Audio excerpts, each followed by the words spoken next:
On today's episode of Phinside The NFL, the Miami Dolphins have signed another receiver, and is it time to cut bait Erik Ezukanma, as the word is he's been shelved once again? Tua and Tyreek, man, Tua's showing the mobility, dropping bombs. The offense has a bounce back day today against the defense. The offensive coaches come out and give status updates on OBJ, discuss the players and their improvement and how everything's going. Plus, we will talk about Riddick and how he cooked Mad Dog over Tua. Tyreek discussed Tua's new deal, as well as his want for a new deal and how the offense looked today. We got a ton to talk about. Do me the favor, smash that like button, subscribe if you're new, and as always, let's get into this.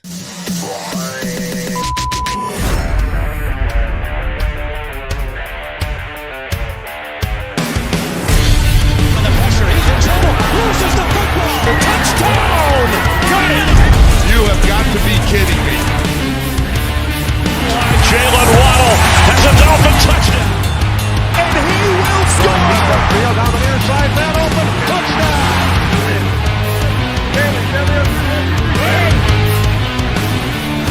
The run from Tua Tagovailoa. Touchdown! He's going deep. He's going over the touchdown again.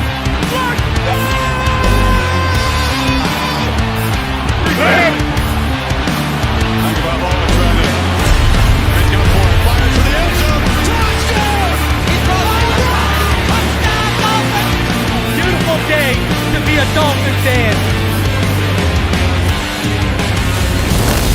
Let's go!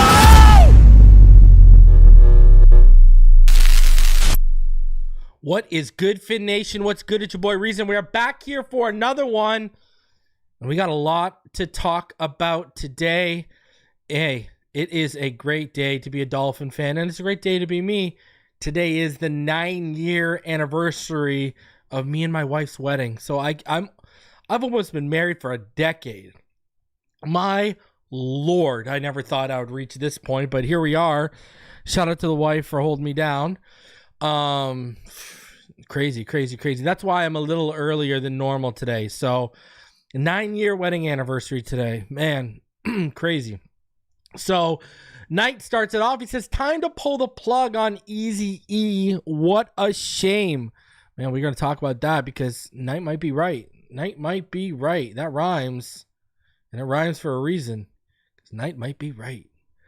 If you guys didn't have a chance, if you're not a Patreon or channel member, if you are a Patreon or channel member, head on over. If you're a channel member, head on over to the community tab. If you're a Patreon, head on over to the Patreon. I dropped a video yesterday. There are rumblings aplenty of the Miami Dolphins exploring the interior offensive line market. And guess what? From what I'm hearing, listen, I drop a name I've heard. They are looking on that interior and they're exploring all their options right now. They are not satisfied with what they've seen over the past couple days. Now, will something happen? Hey, maybe. I hope so. I think something will happen at the latest when cuts happen, but they are exploring the trade market for the interior. They are exploring all options. Listen, they want to get something done. They're not overly happy with what's going on right now. I mean, so here's hoping everything goes our way and, something happens, right? And they make an upgrade. So listen, another thing I want to talk about, how about these injury-prone quarterbacks, huh? Hey, good Lord. If you didn't see, Justin Herbert is now out for multiple weeks because he has an injury to his right foot, to the plantar fascia in his right foot. He'll be in a boot for at least 2 weeks, and then he'll have to gradually work his way back. Man, between him missing time last year, Burrow and the time he's missed, seems like the top 3 quarterbacks. It's not just Tua, huh? You know what? Who would have thunk, huh? when you play as physical and as tough of a sport as professional football, who would have thunk injuries happen even to quarterbacks? Huh? Who would have thought? Someone let me know. Who would have thought? What an amazing revelation. You know, listen, I talk about this all the time. You can tell these people who have just become trying to become nuanced watchers over the game the last couple of years, and the ones who have been watching the game and studying it for years and years. I'm going to tell you that much. You can tell because, you know, people act like injuries don't happen. Injuries happen, man. How the hell do you think we won the AFC East during the dynasty era of Tom Brady? So, and if it was Tua that had the injury in the right foot, people would be saying, oh, you're a trade up. Can't believe you gave him $50 million. La, la, la, la, la, la, la, la, la. Remind me how big of a contract Justin Herbert got, please. Knight says 3 years in a row now for Justin. Ribs, elbow, now foot. Hey, man, who would have thought, huh? Who would have thought that a contact sport comes with injuries? Who would have thought that? And I'll knock on wood on all the quarterbacks because I want Herbert healthy. I want Burrow healthy. I want all the good quarterbacks healthy because we're all football watchers in the chat and up here in front of you. We want to see the best of the best. I ain't trying to see, you know, Easton Stick for the Chargers, bro. Just not trying to. Shout out to Daryl Wallace. Reason, much love and respect. It's nice to know the Finns are exploring the interior offensive line. Salute. Hey, man, Daryl, I believe you're a patron. Go check that video out if you haven't had a chance. I even drop a name I've heard. All right? Which is crazy because the name that I've heard privately is someone who's been talked about on the timeline publicly the last couple days. So it's kind of crazy, you know, I know Neil was in a space and threw like just a dart in the wind and, you know, hey, it happens that way sometimes. You know, he said someone he wanted, and from what I'm hearing privately, the guy that he said he wanted in his space is actually someone they're exploring. So it's kind of crazy. So, hey, it's just the way it goes, man. Just the way it goes. Sometimes you hit, man. Sometimes you hit. Listen, I saw the little bit about him talking about the punter out front. You can't convince me Crossman gets there at 3 a.m. after I've seen what his unit does the last couple of years. Brother, if you're getting there at 3 a.m. and those are the results we're getting, it's either one or two things. One, special teams coordinator, you ain't cut out to be it. Or two, you better not go to sleep. You might go to sleep from 9 p.m. till 12 a.m. at the facility and then wake up because you need to put more hours in. Take your pick. No, I haven't had a chance, but I know Kyle Krabs has been doing some good work because I've gotten updates from people. I've seen him on the timeline as well. Hey, man, Kyle Krabs is one of the few that I will endorse for y'all to go check out and listen to. All right? He knows his ish. So that's the homie. He came up here for that super panel. I encourage people to check out, you know, Ryder McConnerville, you know, Kyle Krabs, Dudley Durong. You know, I will encourage y'all to check these type of guys out. Reason no muffed snaps today. Oh my God. You know, praise the heavens. Hallelujah. The skies parted and the sun radiated down on the field and specifically the center unit, and God bless them with no muff snaps today. So, hey. Another thing I want to throw out here too is, listen, I see a couple of you who have been around, I know in the chat already, who have been around the block for the last couple of years, all right? You know, who have been around training camp coverage, who have been around the YouTube game. You know, just, I see a bunch of you in the chat who have been around for years, okay? Let's get that out. Shout out to Griffin Gaming. What's going on, homie? Have you not seen it by now?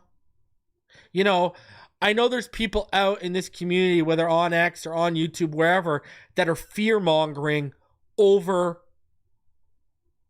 where this team is at in camp. Need I remind you that some of these people are the same ones that fear-mongered you guys over how the offense has looked the last 2 camps? And remind me where they've been ranked the last 2 years? Remind me where this offense has been ranked the last 2 years. Remind me. The same people who go to camp. I mean, first of all, should you trust people who go to camp and bring reports back to you when they don't even know how to properly break down film? And I say that as film is clear cut right in front of you to watch. You know, when you're going to training camp or practice or even a game, you know, there's distractions around. There's people that stand up in front of you. You got people who can't even get it right when they got a clear cut, straight, multiple angles vision of what's going on. But y'all want to trust them when it comes to training camp? Again, these people who have fear-mongered all of you guys over training camp the last 2 years and how this offense would look. If you would have listened to them last offseason, no way we'd have the number 1 offense, let alone Tua would have led the league in passing yards. No way. And there's multiple people. There's not just one. I see them on X. It's not just YouTube. I see these guys on X too. There is like a handful of these guys. It is not just one person. I see them on YouTube and I see them on X. The same people who were fear-mongering last offseason through camp that this team and this offense will not be good. What happened?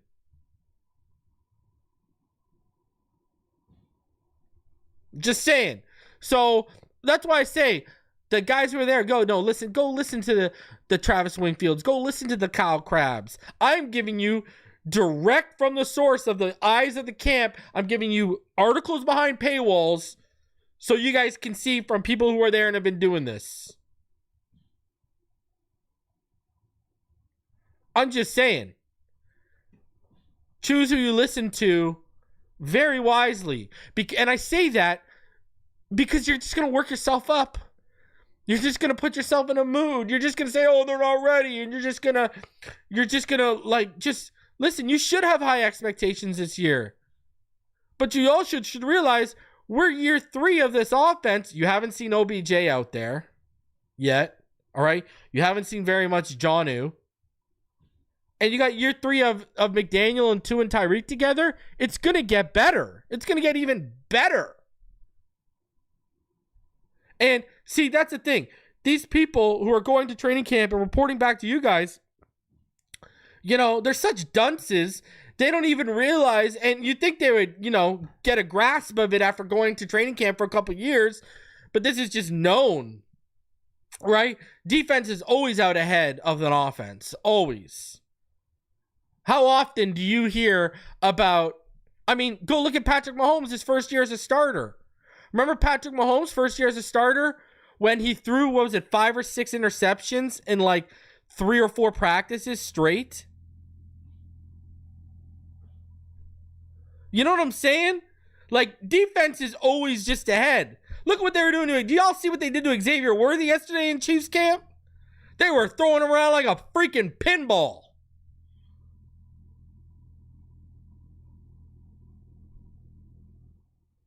This is what the deal is. And I see these old cats on Twitter doing this too. You know, fear-mongering over this, blah, blah, blah, blah, blah. It's ridiculous, man. Again, it's not just a YouTube issue. I see it on X too. It's unbelievable. So, anyways, I had to say that, you know, just be careful. That's all. All right?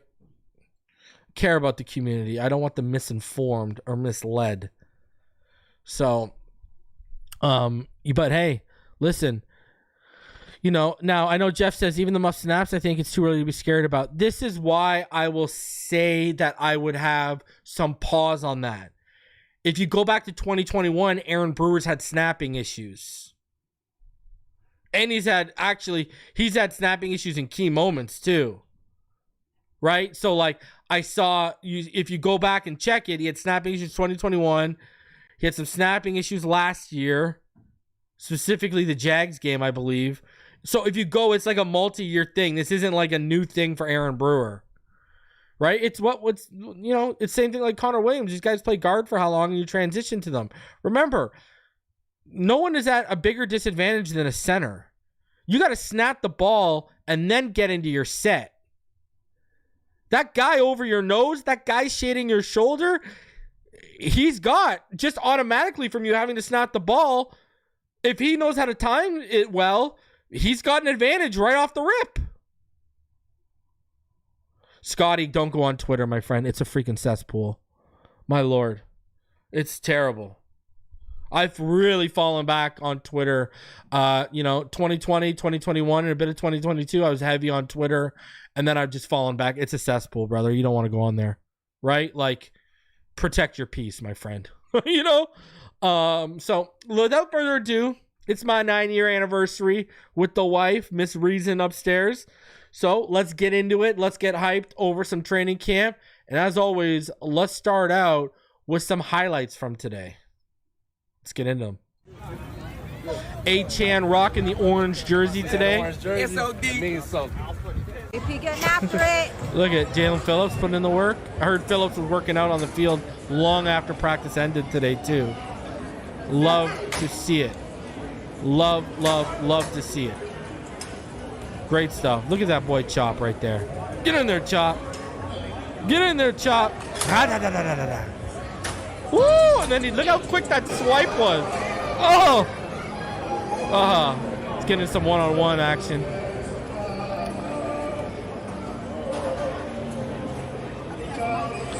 Ooh! Gotta get in the end zone, kid. Oh, what a breakup by Jalen. And look at Jalen on Tyreek a bit today. Whoop! Ooh, breakup. But then look at Tyreek get the better of him. Ooh, Adam inside out. Remember, one-on-ones are designed to help the wide receiver, right? Look at that. Ooh, filthy by Waddle. Oh, my God. Just filthy. Just filthy. Look, I heard Waddle and Tua today were something else. So was yesterday or 2 days ago. And then Tua and Tyreek today were something else.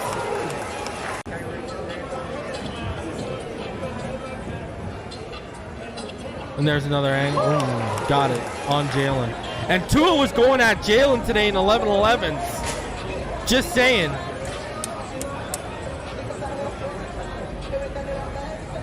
All right. Let's get into some teamwork. Notice no pads today. A-Chan busting off a little bit of a run. No pads today. Here's a further view of an A-Chan run. There, busting through a little bit. Love to see it. Tua, look at nimbleness. Oh, off platform, off an angle. Woo! Love to see it, Tua. Love to see it. Motion. Tua, right there to Reek. And I want to talk about something after this too. Another motion. All right, look at Tua showing the nimbleness. Woo! Come on, Tua. You're lean and you're mean, baby. Let's go. Wow, nice breakup by Kou. Love to see it. Look at Tua. First angle, steps up. Bam! He's got it, baby! Want to see another angle? I got you. If you want to see another angle, here you go. Look at Tua, move around. Look at the shiftiness. Ra-ta-ta-ta-ta, move up. Looks like he would have been sacked, though. Still made the throw. Boom! Look at that. Woo! Let's go, Tua.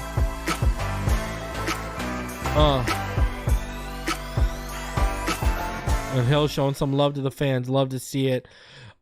Woo-wee!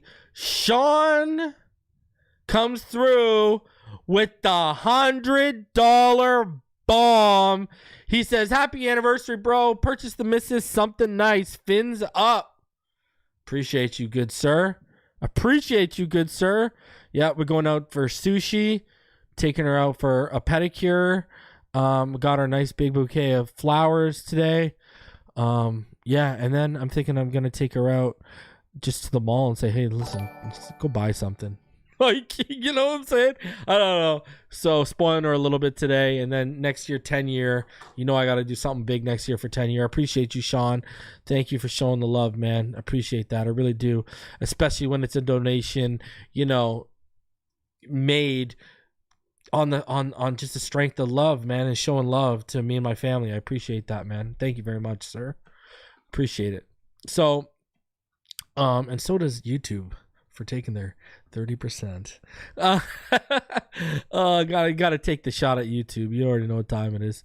Listen, I want to talk about something. There's an article out about you know, just because we saw in those highlights a lot of motion, and there is an article out right now by Mike Florio. Do not let this get you all worked up.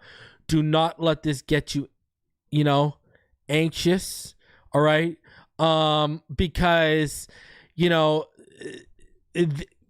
Pro Football Talk came out with an article basically trying to say the revised rulebook has language aimed at ending pre-snap CFL style cheat motion used by the Dolphins and the 49ers. But, you know, listen, the way they word it, they're talking about, you know, motioning upfield before the snap. You know, that never happened. That's always been illegal. Moving upward before the upfield before the snap has always been illegal, right? Part of the cheat was that it was timed to move outwards pre-snap and then upfield right at the snap. It's all about timing, right? So you're not moving upfield pre-snap. You're moving upfield at the snap. So, you know, I don't know. So we'll see. You know, I don't think this is going to, you know, affect us heavily, right? Like, I do not think at all.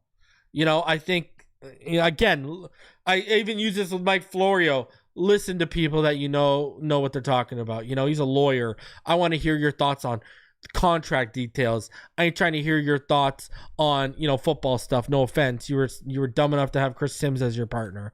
So I'm just saying. So, you know, they've got this whole angle out there that they're trying to get rid of the cheat motion. That is not true at all. All right? Not true at all. So don't fall for the okie doke. That's all I got to say. Don't fall for the okie doke. Right? It's always been illegal to cut, you know, to motion upfield before the snap. That's not what we were doing, right? We're moving outward, and then we move upfield at the snap, not pre-snap. So I don't know what they're talking about. I have no idea what they're talking about at all. So this whole thing is just idiotic. Mike Florio, I don't even know what point he's trying to make. Smash that like button, subscribe if you're new. Over 350 of you on YouTube watching right now. Appreciate all of y'all coming through. So let's keep going. Let's get into what happened today at camp. All right, because a lot went down at camp, and we want to go over the details for all of you, and then we're going to get into some videos and all that stuff. But even before we get into camp, let's start off with something that happened last night. The Miami Dolphins signed Willie Snead after he worked out for the team yesterday. They released defensive tackle Mario Kendricks to make space. So that broke yesterday around 4:00 in the afternoon. Now Willie Snead, you know, you got to go back to like 2015, 2016, right, to really start, you know, seeing the results. And it was more yardage and touchdowns. But, you know, he had a 984-yard season, an 895-yard season, 3 touchdowns, and then 4 touchdowns respectively. And then 2018 with Baltimore, he had 651 yards and a touchdown. But he hasn't really produced since then. Over the last 3 years, you're talking about a guy who only has 6 receptions on about 11 targets for about 52 yards and no touchdowns. Hasn't scored a touchdown since 2020. Now, a lot of people are asking, okay, what's the deal? Why are they making the move for Willie Snead? Where are we going here? You know, a lot of people are like, is Berrios in trouble? You know, is this an indictment on Berrios? And before we get into why they signed him, you might remember Willie Snead, also famous for this tweet right here. he said this back in on January 13th, 2024. So, I mean, not too long ago, he said the Dolphins will be good when Tua stop acting soft as FUCK. So, you know, that's some interesting energy to bring into the room. I ain't gonna lie in the slightest. That's some interesting energy. Oh, man, I respect it. Remember, last year he played with San Francisco, so there is some familiarity with the scheme and what's going to be asked of him to do. Like, and I think what's interesting here is I've talked about this, right? You know, like Malik Washington is basically a slot specialist. I mean, that was the name of, my thumb as we led into the video highlights of him, right? Was, slot specialist. And I think Berrios is another guy, slot specialist. It's what you're seeing with Xavier Worthy, right? Xavier Worthy is better in the slot. And if you're going to use him on the boundary, you got to motion their release, right? Whether it's off that cheat motion we were just discussing, whatever, but you got to help them get a free release a little bit, right? So I think with Willie Snead is he offers you boundary, inside, like he offers you position flexibility, and he can block. So I think that's what you're seeing right now with him. All right. And Dolphins Gang Entertainment makes a good point. We signed Eli Apple when he had beef with Tyreek. Great point. So I think you're going to, I think because you can even use him out of the backfield if you wanted to. I think you're talking about like 3-position flexibility really as a receiver with Willie Snead. And I think that's why that move was made. And then obviously, now he's not the fastest guy. I mean, he ran like a 4.62. You know what I mean? He's not the fastest guy in the world. But I think it's just one of those guys. Guys are struggling to get open. They're hoping because he knows the nuances of Shanahan's offense from last year. They're probably hoping he can get open. Now, why did they bring Snead in? Well, we kind of got the answer this morning. Omar Kelly tweeted out that it sounds like Erik Ezukanma has been shut down because of an injury. Listen, we know last year he was dealing with neck problems he had had since college.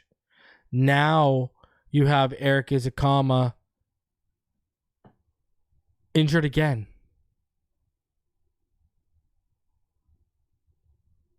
I mean, we got to start asking the questions. Is it time to cut ties with him? Is it time to move on from Erik Ezukanma? Because this is becoming a real thing. And this is becoming consistent. Every year he hasn't made it out of the offseason program. Now the first year he was kind of, they kind of red-shirted him to get him, more, to have Wes Welker get his hands on him and mold him a little bit more into the receiver he wanted to. Remember, they both came from the same school, right? They both came, he knew how underdeveloped his route tree was, right? He knew the work that needed to go in terms of, him learning the nuances on how to play the position. They both came from Texas Tech, right?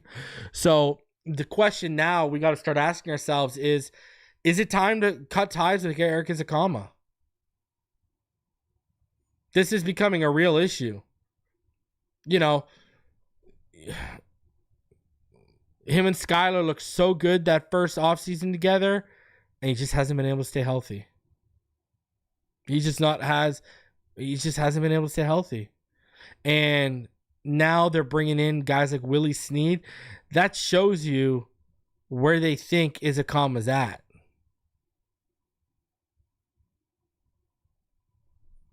Just a brutal, brutal stroke of luck again for Erik Ezukanma. And the thing is,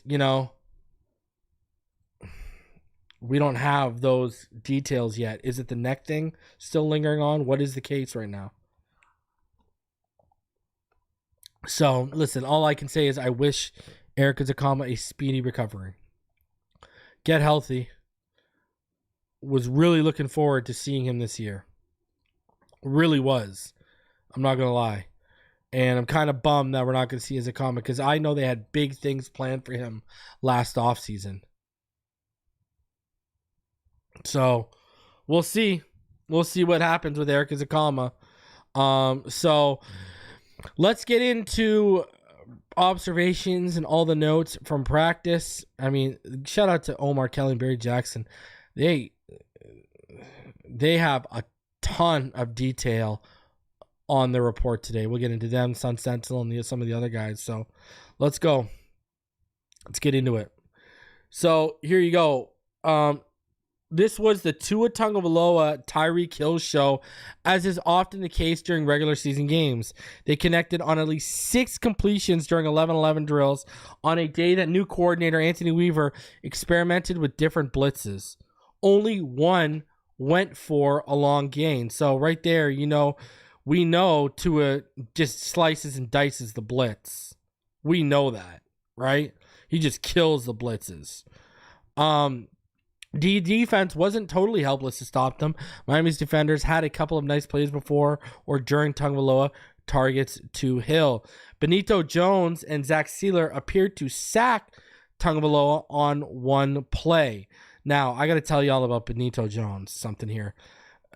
I'll talk about it after I read the rest. So let's keep it going. I'll talk about what I'm hearing about Benito Jones after. Benito Jones and Zach Sealer appeared to sack Tagovailoa on one play, but Tagovailoa threw anyway and delivered a perfect 40-yard throw to Hill, who beat Kader Kohu for the long completion. On another play, there appeared to be miscommunication between Tagovailoa and Hill, and the ball fell incomplete. On another play, Kohu knocked away an 8-yard pass to Hill during 11-11 drills.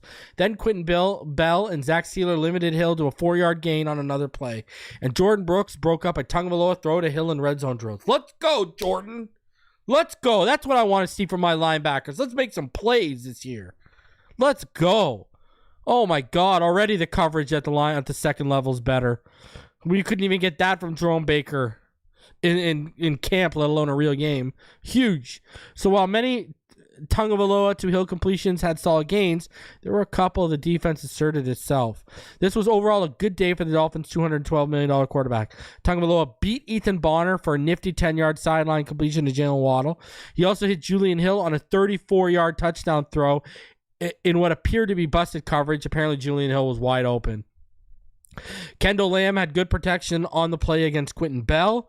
Late in practice, Tagovailoa hit Waddle in the back of the end zone. Ethan Bonner was beaten on the play, but Quentin Bell might have had a sack on the play. Tagovailoa then hit Achane for another touchdown later in red zone drills. Nobody was close to the Dolphins running back, and Tagovailoa hit Jaquan Burton for another touchdown in red zone drills. Tagovailoa targeted Pro Bowl cornerback Jalen Ramsey 3 times in the final minute of practice and connected on 2 of them, including one for a long Waddle touchdown. I told you, I heard him and Waddle had a day too, not just him and Tyreek. And I heard him and Waddle had a day last practice too. So him and Waddle keep cooking. Here's how those last 3 plays went. Ramsey prevented a completion from Tagovailoa to River Craycraft during the final 30 seconds of practice. But then Tagovailoa nailed a terrific throw to Craycraft to beat Ramsey on the crossing pattern. And then Tagovailoa hit Waddle on a splendid 43-yard pass in the final 10 seconds of practice, beating Ramsey. One more note on the Dolphins quarterback. Tagovailoa, who lost weight, should theoretically be better on quarterback scrambles this year. He ran up the middle for a first down on a 3rd and 5. Now, this touchdown, okay, now what they're not talking about here, and this is why this matters, that was actually a situational, those were situational drills, all right? What do I mean by that? I'll tell you what I mean by that. Don't worry, I got you. Don't worry, I got you. So, this was supposed to be, the offense was trailing by 2 with 18 seconds left in the game on 3rd and 3. That's what the situation was for the Waddle throw. 3rd and 3, 18 seconds left, and you're down by 2. And this guy targets Ramsey. This guy goes right at Ramsey and says, screw it, let it rip. That's why that matters. That's why I'm highlighting that throw, and that's why I'm adding context to it. That was a 3rd and 3, 18 seconds to go. down by 2, and you target the best corner in the game. And you rip him. And you rip him for 43 yards and a touchdown.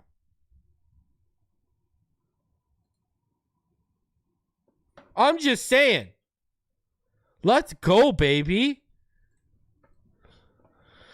Quick observation of receiver Willie Snead Jr., who signed this Wednesday. He doesn't seem as explosive. Well, he runs a 4.6, bro.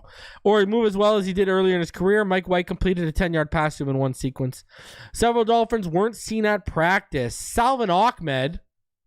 Okay, I mean, Salvin Ahmed. Come on. Cam Smith, Anthony Walker, safety Jordan Poyer, Erik Ezukanma, Jonnu Smith, and Neville Gallimore. Smith has a lower body injury and is expected back at some point in August. Per Mike McDaniel, Smith has been altering practice days. So there you go, right? There you go. So an update on Jonnu Smith. Terron Armstead was limited in individual drills. He was sprinting on the far field while players practice on the other field. Devon Achane wore the orange jersey awarded to the player who stood out most from the previous practice session. Ethan Bonner had a tough day after a strong first week at camp. Sierra Neal intercepted a Skylar Thompson pass to Malik Washington. How do you get intercepted in one-on-one drills, Skylar? Come on, Skylar. How do you get... Oh, yeah. Remember, these same people who are fear-mongering you... well, let's say one of the people, because there's multiple people that are fear-mongering you over camp.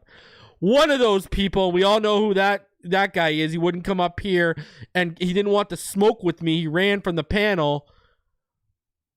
He told you Skylar would be QB1. This guy's getting intercepted in freaking one-on-one drills. Yes, Sierra Neal is a corner, right? He's a nickel corner. Sierra Neal plays nickel corner. He's not a safety. He plays nickel corner. So they told you Skylar Thompson, QB1. This guy's getting intercepted in one-on-one drills. Please. Please. Also in one-on-ones, he'll beat Jalen Ramsey for a touchdown on a throw from Tagovailoa. See, that's what Tagovailoa does. Tagovailoa beats the best corner in the game in one-on-ones. He doesn't get picked off. But Ramsey also punched the ball away from Hill. Because here's the thing. One-on-ones are meant to put the corner at a disadvantage. The corner is automatically at a disadvantage in one-on-one drills. And you're getting picked off? Oh, my Lord. Jalen Phillips is running full speed in his rehab work. Bradley Chubb has been watching practice but hasn't been spotted doing any running, at least not during the time when reporters can watch. Wisconsin rookie cornerback Jason Mader continues to have some good moments. All right. Oh, yeah. Sorry. There were multiple people that said Skylar was QB1. I apologize. I take that back. Include the person I alluded to and the other idiots that said he was a QB1. My bad. I apologize. Jason Mader had some good moments. He tackled River Craycraft short of the end zone on the Skylar Thompson throw in red zone drills. Listen, we got to talk about Jason Mader. He's making some noise. Holy jeez. I didn't think that would happen. I got to watch his tape a little bit more in depth. 11-11 drills. Raheem Moser turned the corner on a long run. His snaps are being monitored in camp. Ogba snuffed out a waddle run on an end around for a short gain. Ogba continues to perform very well in camp. Rookie 5th-round pick Washington couldn't hold on to a low pass. Thompson's throwing interceptions in one-on-ones, and he's throwing low passes in team drills. This guy. Tier Tart snuffed out a Jalen Wright run for a short gain. Tart and Benito Jones remain in competition for the starting nose tackle job. The battle remains too close to call. A 15-yard bullet from Tagovailoa to Hill was nullified by an illegal shift. Don't like seeing that because we saw that a little too much over the last 2 years. All right? We've seen that a little too much over the last few years. All right? Achane burst up the middle for a sizable gain. Rob Jones and Kendall Lamb had solid blocks on the play, while some other veterans sit out practice as part of a team-authorized maintenance program. Ramsey has participated consistently in 11-11 drills and runs to plays even away from him. If you have not checked out my latest episode of 3 Takes, go check that out. If you're a channel member, go check out the second to the second two updates ago. Go check it out because I got some interesting news on Ramsey that you guys are going to be interested to see. Chris Brooks had a nice inside zone run. He's had a generally quiet camp. Yeah, him and Salvin Ahmed. Pack your bags and call the Uber, boys. Javon Holland sacked Tagovailoa on a blitz, but there was a holding penalty on the defense.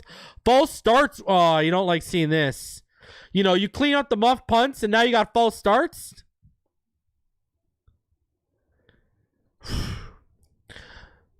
Lamb had one of them. Anthony Weaver experimented with several blitz packages, which caused some issues with false starts. Mo Kamara making some more noise. Sacked Mike White during 11-11 work. The rookie pass rusher continues to flash. Let's go, baby. Nick Needham broke up a White pass to Washington, who hasn't distinguished himself so far. Curtis Bolton tackled right close to the line of scrimmage for a short gain on a run. Bolton has flashed since joining the team last week. Thompson's accuracy remains hit and miss. He was way off on a sideline throw to Achane, but also delivered several nice throws, including a sideline pattern to Craycraft. Jason Sanders connected on 2 field goals in the 28-yard range, but Ramsey nearly blocked one of them. Jeff Wilson Jr., who limped off Tuesday, was back at practice. Jonathan Harris limited him to no gain on 1 third down run. Deshaun Hand and Chop Robinson shared a sack on Thompson, who couldn't find the open receiver. Holding on the ball too long, huh? There, Skyler. Robinson Chop continues to flash as a pass rusher, but must show he's trustworthy, setting the edge in the run game. I've heard he has had some examples of setting the edge, but yeah, he needs to be more consistent with it. Jody Fortson, the former Chiefs tight end, dropped a pass. Fortson hasn't had a particularly strong start to camp. Quentin Bell beat Lamb for a sack. Bell, who had the clear edge in his matchup with Lamb on Thursday, continues to make a case for a significant role in September. Achane committed a holding penalty on a throw from Mike White. River Craycraft caught a pass that initially bounced off his chest. Craycraft hands remain a reliable asset. Rob Jones and Lamb had a nice block on a sizable run by Raheem Mostert. Jones had a very good camp in his bid for a starting job at guard. Mike White misfired on a pass to Tanner Conner in red zone drills, and Duke Riley tackled Wilson on a running for a loss on a running play in the red zone drills. All right, so a few things I want to talk about here. Number one, I've heard Benito Jones has been absolutely phenomenal. I've heard low-key, and that's why you saw Omar mention Benito Jones and T.R. Tart in a battle. I've heard Benito. Listen, go back to 2020 when me and EM dropped our defensive tackle big boards. We were both super high on Benito Jones because he showed a lot as a pass rusher. He just needed to be better at stuff in the run and filling gaps, and it seems like he's getting better at that. So I've heard great things about Benito Jones in camp. Mark that down, all right? Jalen Ramsey. Man, what a leader. What a leader. What else can you say about Jalen Ramsey showing off, showing out, saying, give me no vet rest days. I want to work. Another thing I've heard is Robert Jones has been like Benito Jones, keeping up with the Joneses over here. Robert Jones, I heard, has had a very stellar camp too. I have heard that. I have heard that Robert Jones he's looking more like the guy we saw in 2022 than the guy we saw in 2023. That's what I've heard early on at camp, that Robert Jones has been pretty good. Another thing to take away here, guys, it's a real possibility. Real possibility here. Tanner Conner might beat out Jody Fortson.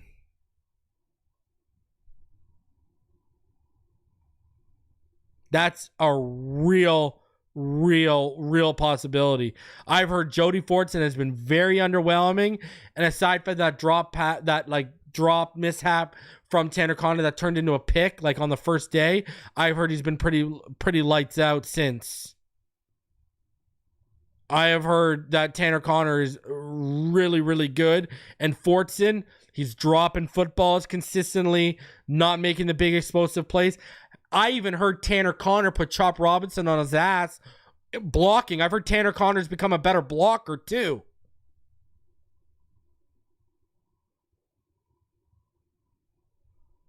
I've heard Tanner Conner's even showed a little bit more prowess as a blocker. So, man, I wouldn't. I don't know if I would. I don't know if I would. If I'm a betting man, I would. I don't know if I'd put money down on Fortson right now. I think the battle is Julian Hill and Tanner Connor for that tight end, that third tight end spot right now. That's where I think we're at. And I'm pretty sure they carried 4 tight ends last year, if I remember correctly. Durham, Julian Hill, Tyler Croft, and I think there was one more. I think there was 4 tight ends came in and out of the lineup last year. I'm pretty sure because I was looking at it a couple nights ago. So I know it's Tyler Croft, Julian Hill, Durham Smythe, and I thought there was one more. I might be mistaken, but I think there was one more. I think there was 4. So, Claypool's more of a receiver, right? They had him as a receiver. If anyone remembers the other one we had 4 tight ends play last year. Now this is going to sidetrack me and make me look this up, huh? I can name them right now. Hold on. Because Tyler Croft did play.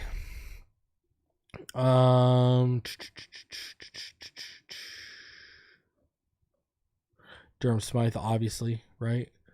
Tanner Connor played last year too, right? He played in 3 games. Yeah. Tanner Connor played some games last year too.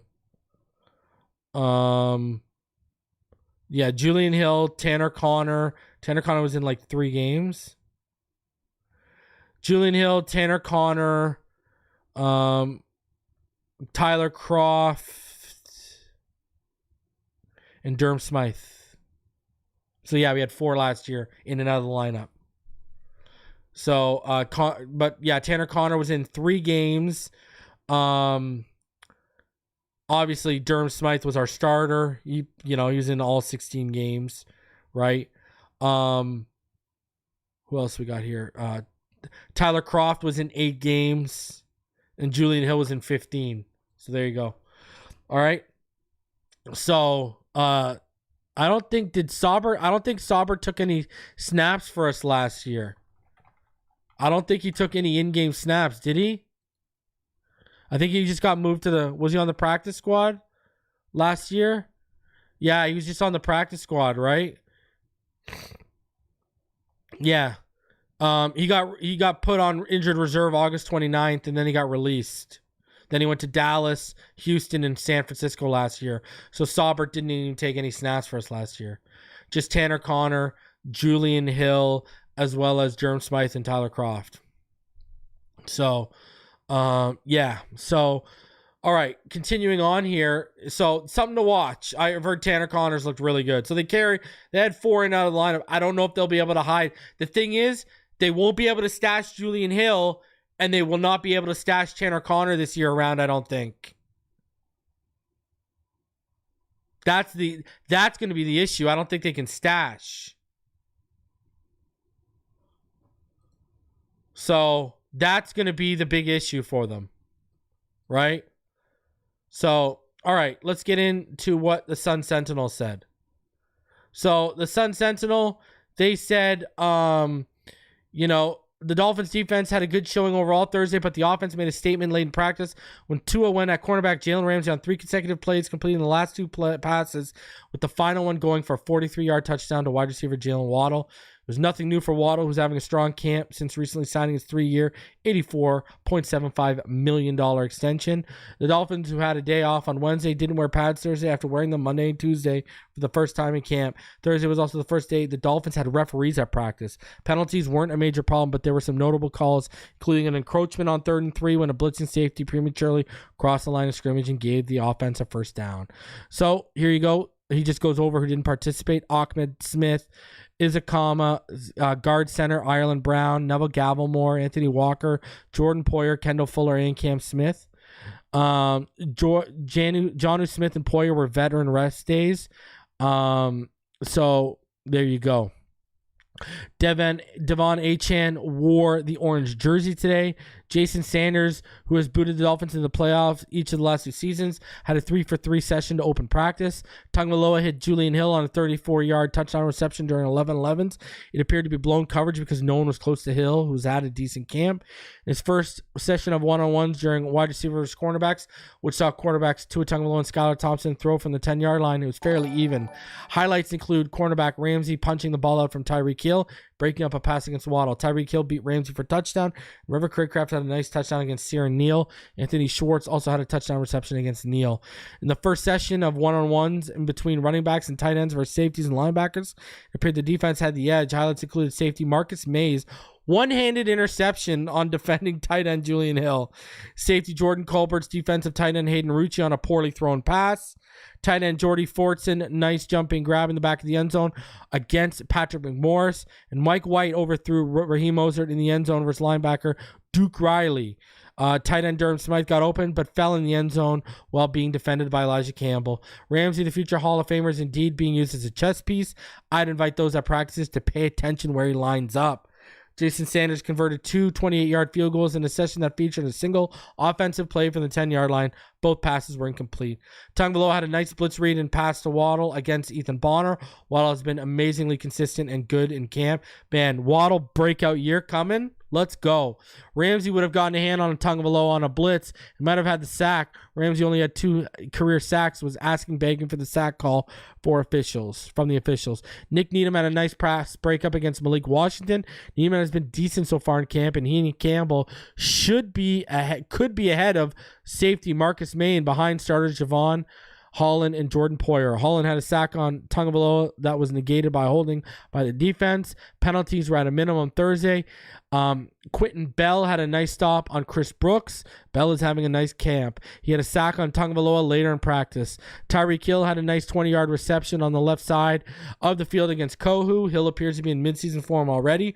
Armstead, wearing a sleeve on his right leg, was doing conditioning drills during the first set of 11-11s, and he hasn't yet had a full practice at training camp yet. Rookie edge Chop Robinson is playing both sides of the defensive line and still doing well. He's been one of the best performers in camp regardless of experience level. There you go. Benito Jones and Zach Seiler sacked Tagovailoa before a long pass to Hill. It's been a slow camp for the interior defensive line.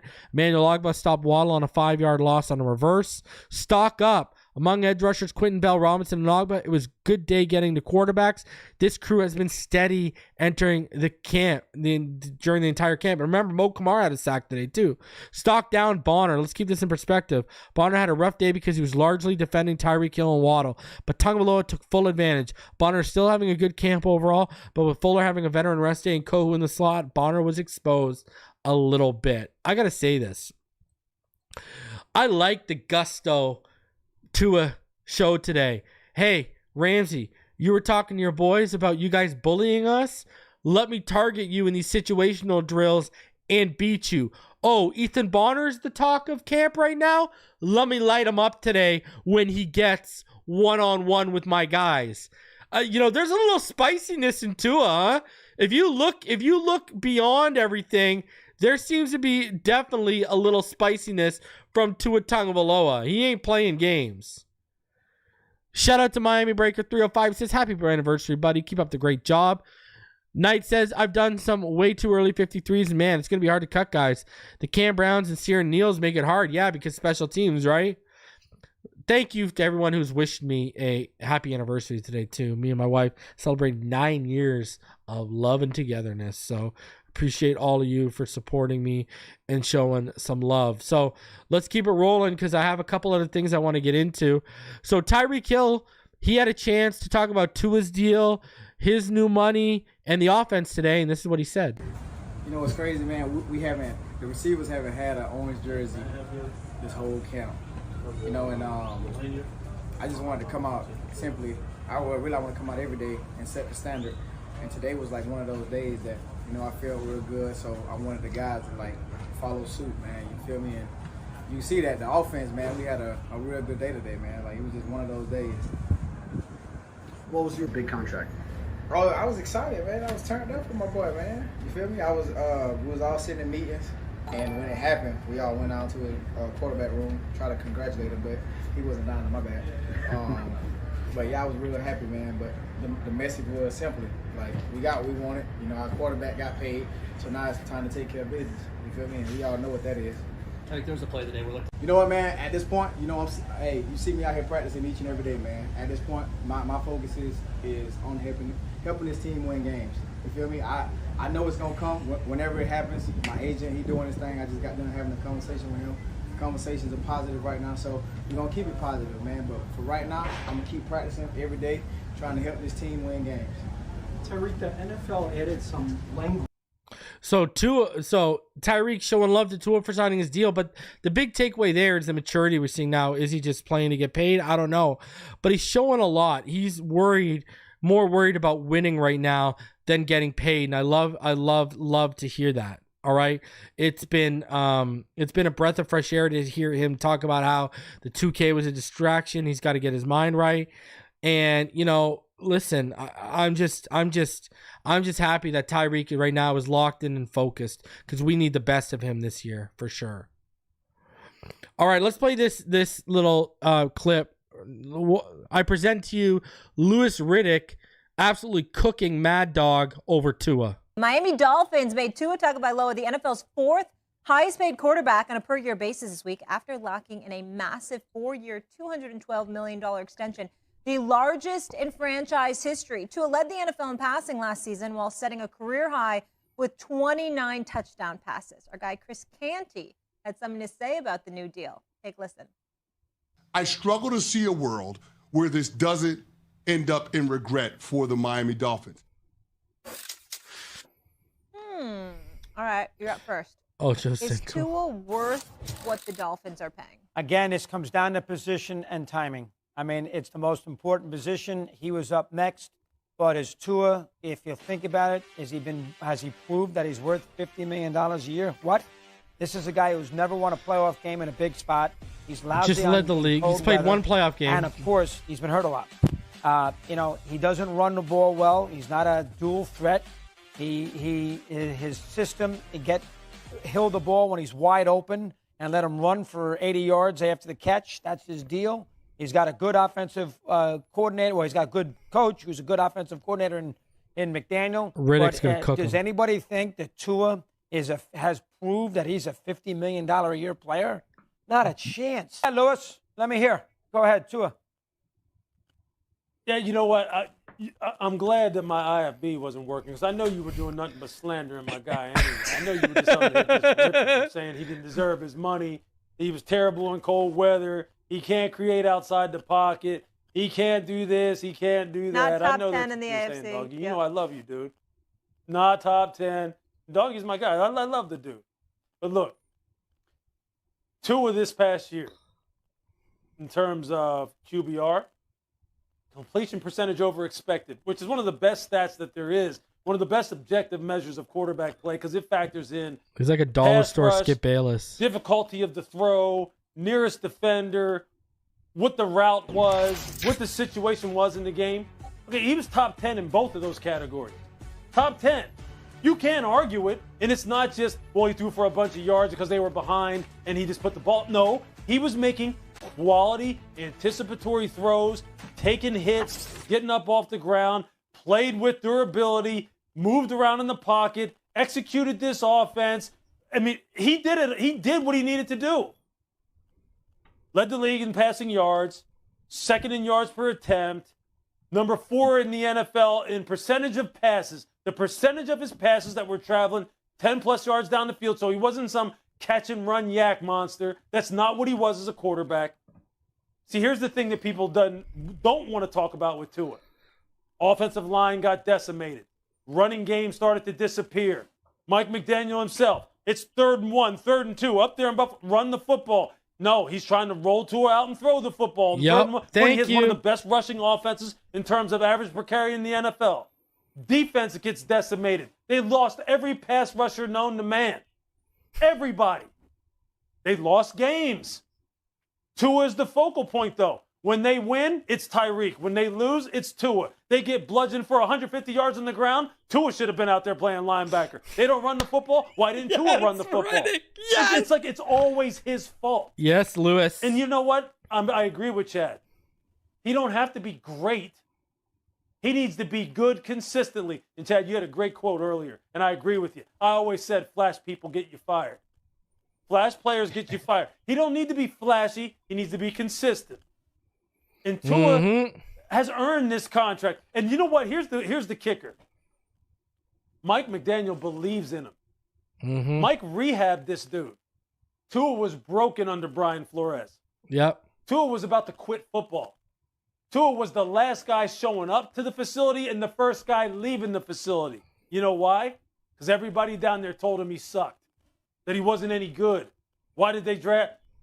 This is a great story that I think is going to pay off for them tenfold. You'll see. They keep this team healthy. Tua just stays good. They're going to win a lot of games.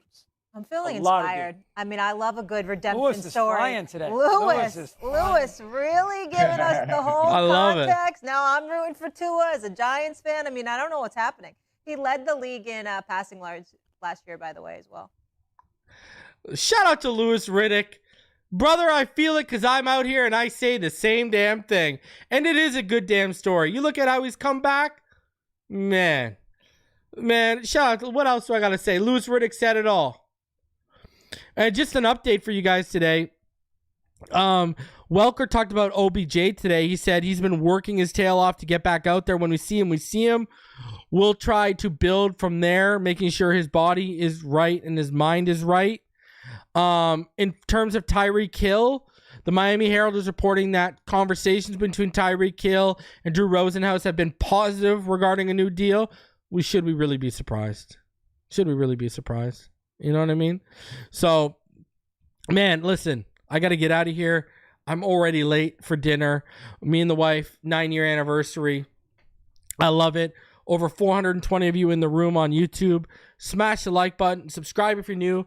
I appreciate the support. Love each and every one of you, even the haters. And you know your boy will be back tomorrow as we continue going on. And I'll be debuting my new sponsor too. So appreciate all of y'all for coming through. Smash the like button. Subscribe if you're new. As always, fins up. And I will see y'all on the next one. Have a fantastic evening, everyone.